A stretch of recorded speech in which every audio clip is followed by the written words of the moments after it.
இந்த share market சம்பந்தமாக எனது நிலைப்பாடை நான் சொல்லிடுறேன். ஆனால் இது சம்பந்தமாக விரிவாக தொகுத்து கொண்டிருக்கிறேன். மிச்சம் பேசணும் அப்படின்னு சொல்லி அந்த கிரிப்டோ கரன்சி பேசின மாதிரி ஷேர் மார்க்கெட்டை பொறுத்த வரைக்கும் இன்றைய சூழ்நிலை அசல் அல்ல, இன்றைய சூழ்நிலை கூடாது.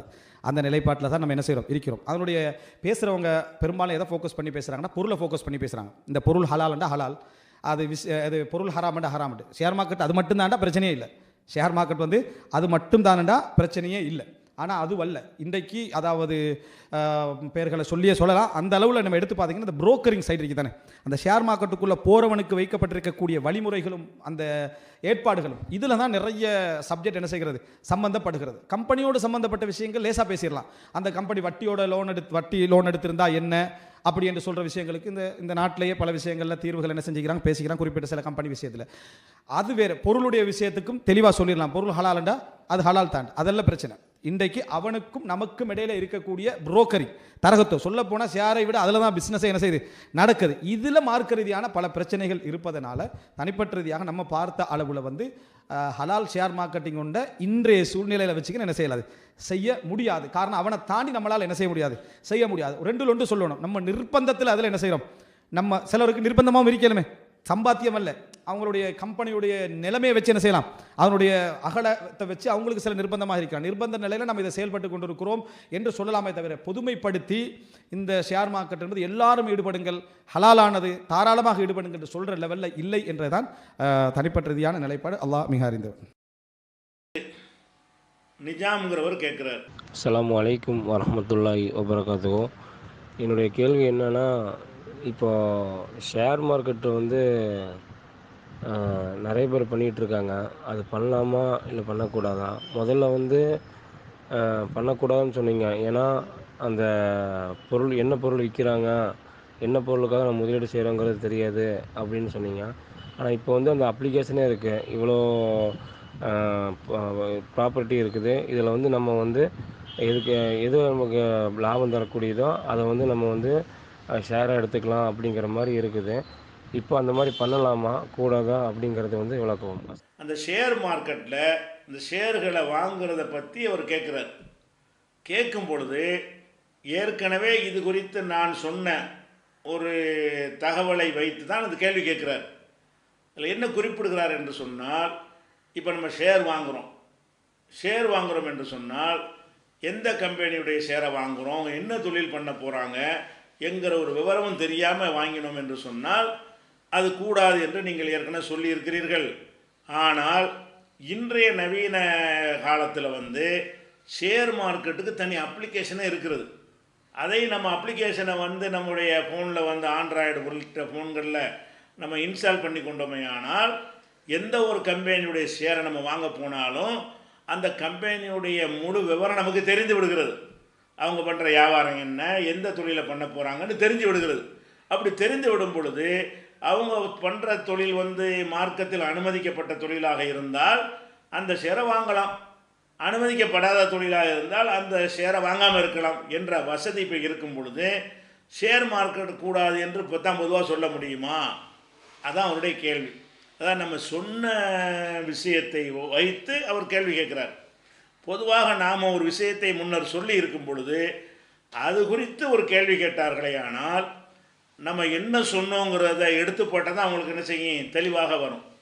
நாம் ஏற்கனவே சொன்னது என்ன, இவர் சொன்னதை மட்டும் இவர் சொன்னதையும் சொல்லியிருக்கிறோம், இவர் சொன்னது அல்லாத வேறு காரணங்களையும் சொல்லியிருக்கிறோம். இந்த ஷேர் மார்க்கெட்டு என்பதில் வந்து பல மோசடிகள் இருக்கிறது, பல பித்தலாட்டங்கள் இருக்கிறது என்ற விஷயங்களை எல்லாம் விளக்கியிருக்கிறோம்.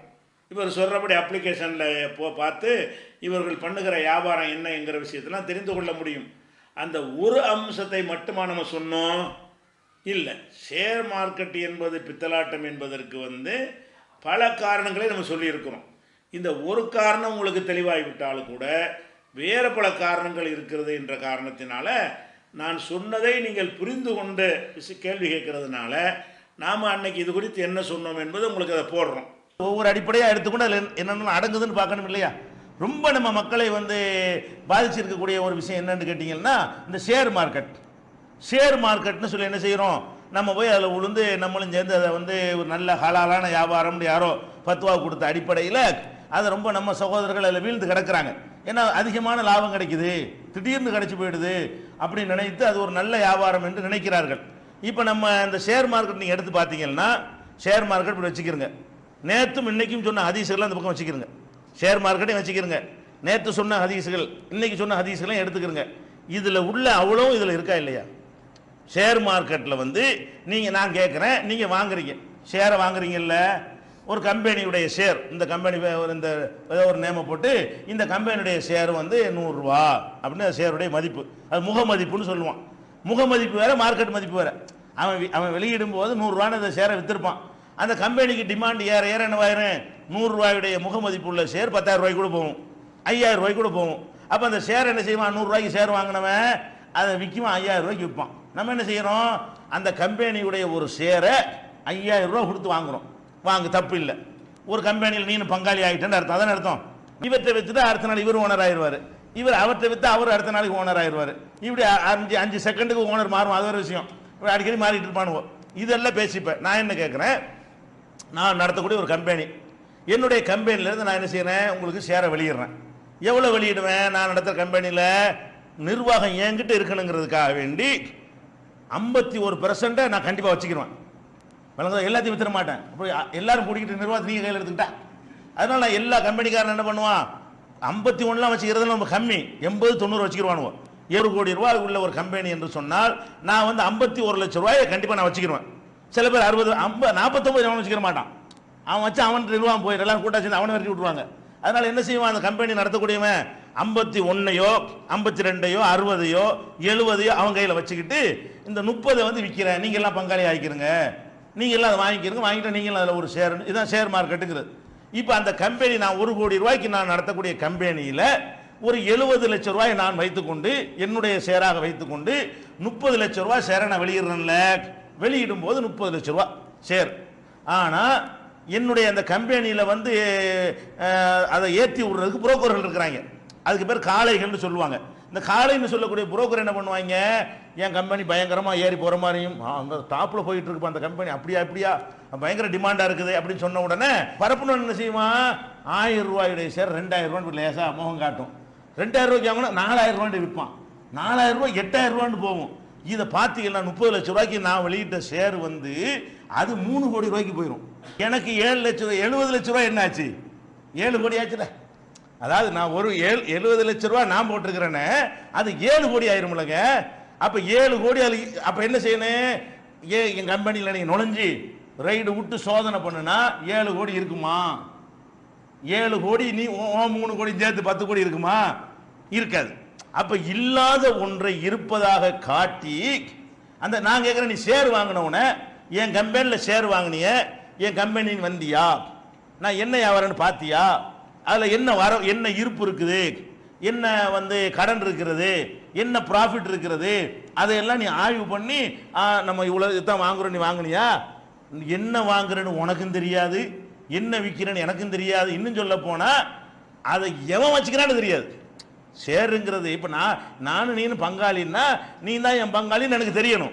நம்ம 2 பேரும் சேர்ந்து ஒரு வியாபாரம் பண்ணுறோம்னு சொன்னால் நான் ஒரு பார்ட்னரு, நீ ஒரு பார்ட்னரு, நீ ஓ முகம் எனக்கு தெரியணும், என் முகம் உனக்கு தெரியணும். இந்த கம்பெனி நடத்துகிறான 70% வச்சுக்கிட்டு இருக்கிறான அவனுக்கு இந்த 30% வச்சுக்கிறவன் யாருன்னு தெரியுமா, அவனை ஒன்றா கூட்டிக்கிட்டு இருக்கும்போதே அதில் பாதி பேர் மாறிடுவான்.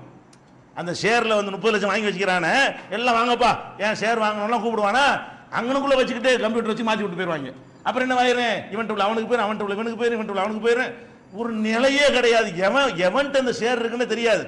ஏறக்குறைய ஒரு லாட்டரி சீட்டு, ஏறக்குறைய இது ஒரு சூதாட்டம்.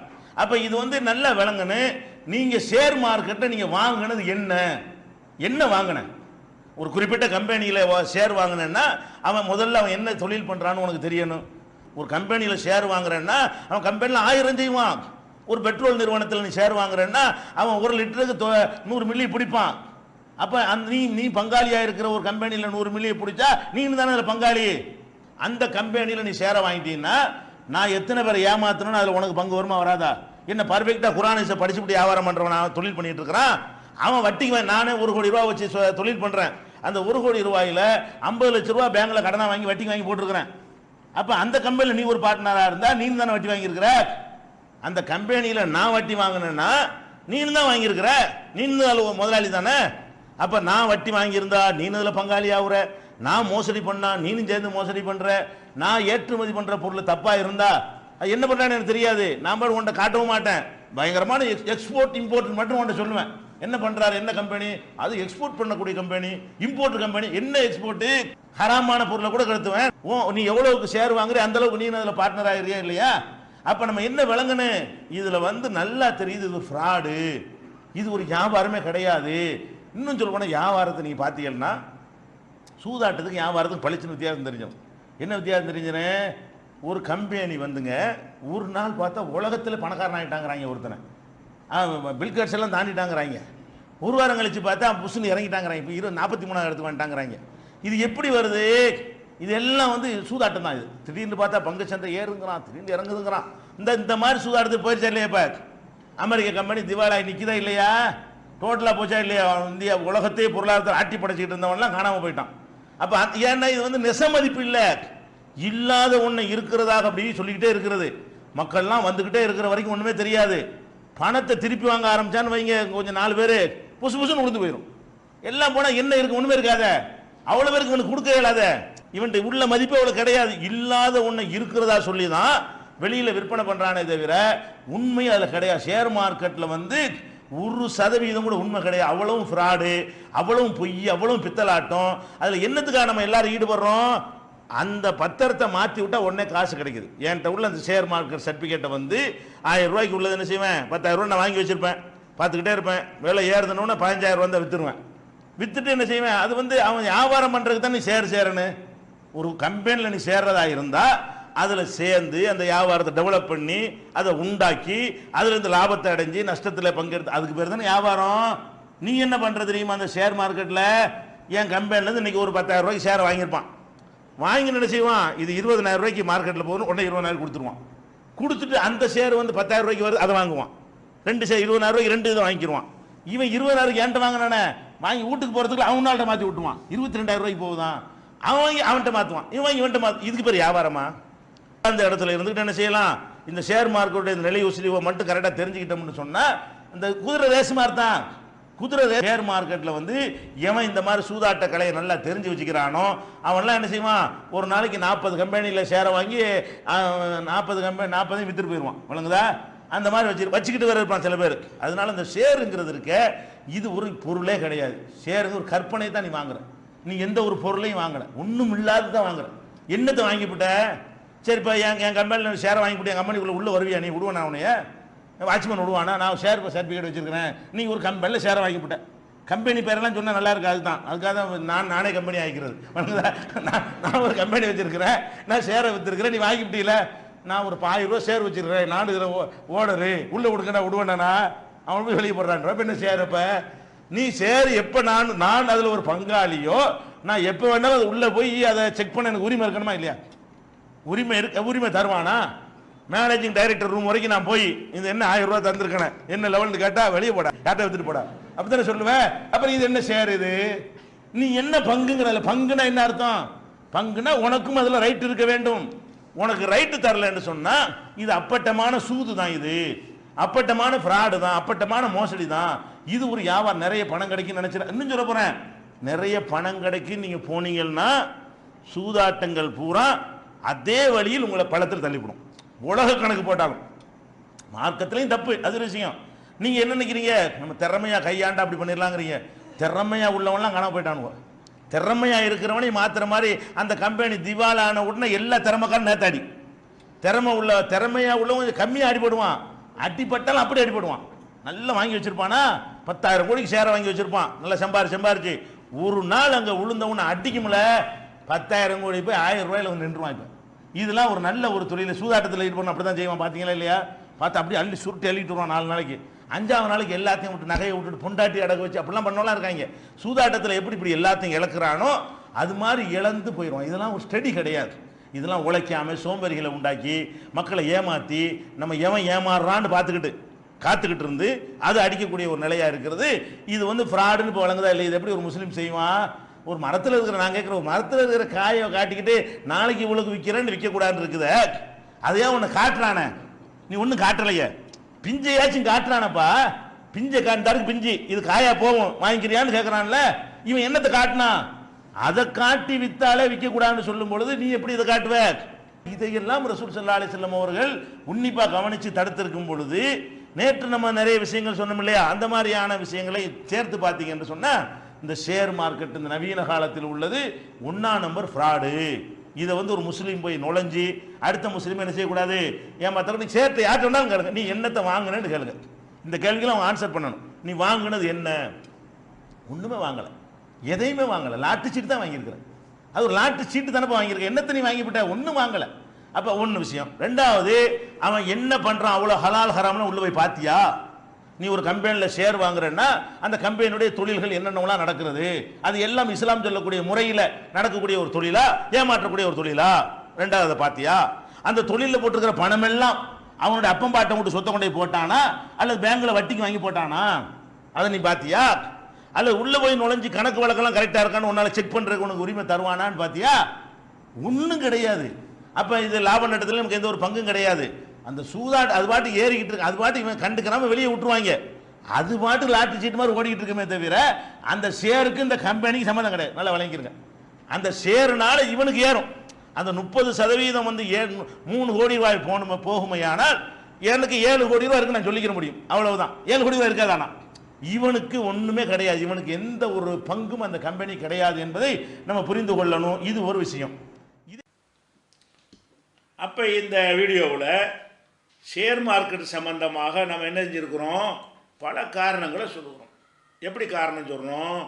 நீங்கள் ஒரு கம்பெனியில் ஒரு ஷேரை வாங்குறீங்க. ஷேர் என்று சொன்னால் எல்லா ஷேர்களுக்கும் வந்து 2 மதிப்பு இருக்கிறது. ஒன்று முக மதிப்புண்டு ஒன்று, அது நிலையானது, ஒரே மாதிரியாக இருக்கும். இன்னொன்று வந்து மார்க்கெட்டு சந்தை மதிப்புண்டு ஒன்று, அது கூடும் குறையும் என்கிற வகையில் உள்ளது. உதாரணமாக 1,00,000 ரூபாயை கொண்டு, சின்ன தொகை சொன்னால் தான் புரியும், 1000 ரூபான்னு வச்சுக்கிறோம். 1000 ரூபாயை கொண்டு நான் ஒரு தொழிலை தொடங்குறேன். அப்படி தொடங்கும் பொழுது 500 ரூபாய் 600 ரூபாயுடைய பங்கை நான் வைத்துக்கொண்டு இந்த 400 ரூபாயுடைய பங்கை வந்து விற்கிறேன் வெளியில். என்னுடைய கம்பெனியுடைய பணம் தேவைப்படுது, அதனால் இந்த 400 ரூபாய்க்கு உரிய ஷேரை நீங்கள் வாங்கிக்கிறங்க என்று விற்கிறேன். அப்படி விற்கும் பொழுது அந்த 400 ரூபாய்க்கு 400 ரூபா மதிப்பு போட்டுருவோம். ஒரு ஷேருக்கு இவ்வளவு மதிப்பு என்று போட்டு 400 ரூபாய்க்கு நான் மதிப்பு போட்டு விற்றுறேன். விற்றோன்னே நீங்கள் 400 ரூபா கொடுத்து என்ன செய்கிறீங்க, அதை நான் விலையை நிர்ணயித்து விற்கிறேன். ஆளுக்கு வாங்கி என்ன செய்கிறீங்க, 400 ரூபாயை வாங்கிட்டு என்னுடைய பங்கு 400 ரூபாய் என்கிட்ட கொடுத்து விட்டு பலரும் சேர்ந்து அந்த பங்கை வாங்கிடுறீங்க. இது உங்களுடைய பணத்தை நான் வாங்கி இந்த தொழிலில் போட்டுறேன். நான் உங்கள்கிட்ட வாங்கின இவ்வளவு 400 ரூபா தான். இந்த பங்கை நீங்கள் என்ன செய்கிறீங்கன்னு கேட்டால் வேறு ஆளுக்கு விற்கிறீங்க. விற்கிறது எப்படி விற்கிறீங்க? இந்த கம்பெனியுடைய வரவு செலவு என்ன அதெல்லாம் உங்களுக்கு தெரியாது. எத்தனை கோடி ரூபாய், இப்போ 1000 போட்டது எத்தனை கோடியாக இருக்கிறது, எத்தனை லட்சமாக இருக்கிறது, அல்லது 500 குறைஞ்சி விட்டதா என்றெல்லாம் உங்களுக்கு தெரியாது. மதிப்பை சும்மா ஏற்றி விடுவார்கள். இந்த 1000 ரூபா கம்பெனின்னா பயங்கரமாக ஓடிக்கிட்டு இருக்கிறது அப்படி இப்படின்னு சொல்லி ஏற்றி விட்ட உடனே இந்த நீங்கள் 400 ரூபாய்க்கு வாங்கின பங்கு இருக்குல்ல, இந்த 400 ரூபா பங்கையே 800 ரூபாய்க்கு ஒருத்தன் கேட்பான். அந்த கம்பெனி சார் நமக்கு வேல்யூ உள்ளது, லாட்டு சீட்டு மாதிரி. 800 ரூபாய்க்கு கேட்குறவன் வந்து 800 ரூபாய்க்கு அந்த கம்பெனியில் அந்த முதலீடு இருக்குதான்னு பார்த்துலாம் கேட்க மாட்டான். சந்தையில் வாங்க ஆளுக்கு இருந்தாங்கன்னு சொன்னால் அதை வாங்கிக்கிறோம் 800 ரூபாய்க்கு. 800 ரூபா 8 லட்சத்துக்கெலாம் கூட வாங்குவோம். 400 ரூபா பங்கை வந்து முக மதிப்பு 400 ரூபா, அதுக்கு புரோக்கர்கள் இந்த காளைகள் வழியாக ஏற்றி விட்டார்கள் என்று சொன்னால் அதனுடைய மதிப்பு அதிகமாயிரும். அப்போ நம்ம என்ன பார்க்கணும்னு கேட்டால், என்னுடைய கம்பெனியில் உள்ள 400 ரூபா தான் அதனுடைய மதிப்பு. இந்த 400 ரூபா மதிப்புடைய பேப்பரை நீங்கள் வாங்கி வைத்துக்கொண்டு 500 ரூபான்னு விற்கிறீங்க, 5 லட்சம்னு விற்கிறீங்க, 5000 விற்கிறீங்க. உங்கள்கிட்ட வாங்கின ஒருத்தனுக்கு 5 லட்சம் அதில் கிடைக்குமாண்டா கிடைக்காது. உள்ள கம்பெனியில் நுழைஞ்சு சோதனை பண்ணி பார்த்தா அம்புட்டு சரக்கு இருக்காது. ஆனாலும் இந்த 5 லட்சத்துக்கு வாங்குற இன்னொரு ஏமாளி இருக்கிறான்ல, அவனை நம்பி நம்ம 5 லட்சத்துக்கு வாங்கினால் 6க்கு ஏமாளி இருக்கிறான், அதை விளம்பரப்படுத்தி ஏற்றி விட்டோம் என்று சொன்னால் 7 லட்சத்துக்கு வாங்குவான். அப்போ லாட்ரி சீட்டு மாதிரி ஒரு போலியான மதிப்பை உண்டாக்கி மக்களை ஏமாற்றி செய்கிறேன் என்பதையெல்லாம் இதில் விளக்கி இருக்கிறோம். அந்த வீடியோவில் சொன்ன இத்தனை காரணமும் நீங்கள் யோசித்து பார்த்தீர்களே, ஆனால் இந்த ஷேர் மார்க்கெட்டு என்பது அப்பட்டமான ஃப்ராடு, பித்தலாட்டம். ஒரு முஸ்லீம் அதை செய்யக்கூடாது. நம்ம ஏமாந்து போய் 400 ரூபாயுடைய ஷேர் 500 ரூபாய்க்கு வாங்கிட்டு அது 1000 ரூபாய்க்கு எவன் தடவை கட்டலாமா என்ற மாதிரியான ஒரு வியாபாரம் இருக்கு இல்லையா, அது இருக்கக்கூடாது. தெளிவாக இருக்கணும். இஸ்லாமிய வியாபாரம் என்று சொன்னால் நீ என்ன வாங்குற, என்ன விற்கிற, அதனுடைய மதிப்பு என்ன என்கிற அளவுக்கு என்ன செய்யணும், தெளிவாக இஸ்லாத்தில் இருக்க வேண்டும். ஒரு குளத்தில் மீன் இருக்கிறது, அந்த குளத்தில் உள்ள மீனை எல்லாம் 1,00,000 ரூபாய்க்கு விற்கிறதுக்கு கூடாது. இஸ்லாத்தில் என்ன செய்யணும், மீனை பிடிக்கணும், போட்டு இந்த இருக்க மீன் அதை காட்டி விற்கணும். நீ 1,00,000 ரூபாய்க்கு குளத்தில் உள்ள மீனை விற்கிறேன்னு சொன்னால் அது 10,00,000 ரூபா மீனாக இருந்தால் விற்றவனுக்கு வயிற்று தெரியும், தெரியாமல் செஞ்சிட்டமேண்டு. 1,00,000 ரூபாய் சொல்லி விற்றும் போது 10,000 ரூபாய்க்கு தான் மீன் இருந்தால் வாங்கினவனுக்கு வயிற்று தெரியும். அப்படி இருக்கக்கூடாது. எதாக இருந்தாலும் தெளிவான இஸ்லாத்தில் வியாபாரம் என்பது காட்டி அவன் திருப்திப்பட்டு இதுதான் நமக்கு உள்ளது என்று விளங்கி வாங்கினால்தான் இஸ்லாத்தில் அது வியாபாரம். ஒரு மரத்தில் ஒரு மாமரம் இருக்கிறது, இந்த மாமரத்தில் உள்ள இந்த வருஷம் காய்க்கிற காய்களை பூரா நீ எடுத்துக்க, எனக்கு 10,000 கொடுன்னு கேட்கக்கூடாது. என்ன செய்யணும், மாமரமாக அது பூவாக இருந்து பிஞ்சாக போய் காயாக போய் கனியாக போய் அது இருக்குமா இல்லையா, இதை காட்டி இந்த பார்த்துக்க, இதை பூரா நாளைக்கு நீ அறுத்துக்க, ஒரு வாரத்துக்கு நீ எடுத்துக்க அப்படின்னு சொன்ன பிறகு மரத்தில் உள்ளதெல்லாம் மதிப்பு போட்டுட்டு அதுக்கு ஒரு தொகையை போடலாம். வெறும் மரத்தை காட்டி இதில் எத்தனை இதை பூவாகவும் எத்தனை பிஞ்சாகவும் எத்தனை காயாகவும் எத்தனை காஞ்சி போயிடும் என்கிற விஷயங்கள்லாம் இருக்கும் பொழுது அதை குருட்டாம்போக்கில் விற்கிறது கூடுமாண்டா இஸ்லாத்தில் அது ஹலால் இல்லை, அது ஹராம் ஆயிரும். எந்த ஒரு வியாபாரமாக இருந்தாலும் இன்னது தான், இன்ன எடை, இன்ன விலை, இன்ன பொருள் வாங்குகிறோம் என்று தெளிவு இருக்க வேண்டும். அப்படி இல்லாமல் நீனும் ஏமாறக்கூடாது, அடுத்தவனும் ஏமாற்றக்கூடாது. அப்போ இது ஒரு மோசடியான ஒரு லாட்ரி சீட்டை நடத்துகிற மாதிரி தான் இது உள்ளதாக இருக்கிறது. அதனால் ஷேர் மார்க்கெட்டுங்கிறது அப்பட்டமான ஃப்ராடு, பித்தலாட்டம், மோசடி. அதில் முஸ்லீம்கள் ஈடுபடவே கூடாது, நம்மளும் ஏமாறக்கூடாது, யாரையும் ஏமாற்றவும் கூடாது என்பதை அந்த வீடியோவிலிருந்து என்ன செய்யலாம், விளங்கி கொள்ளலாம்.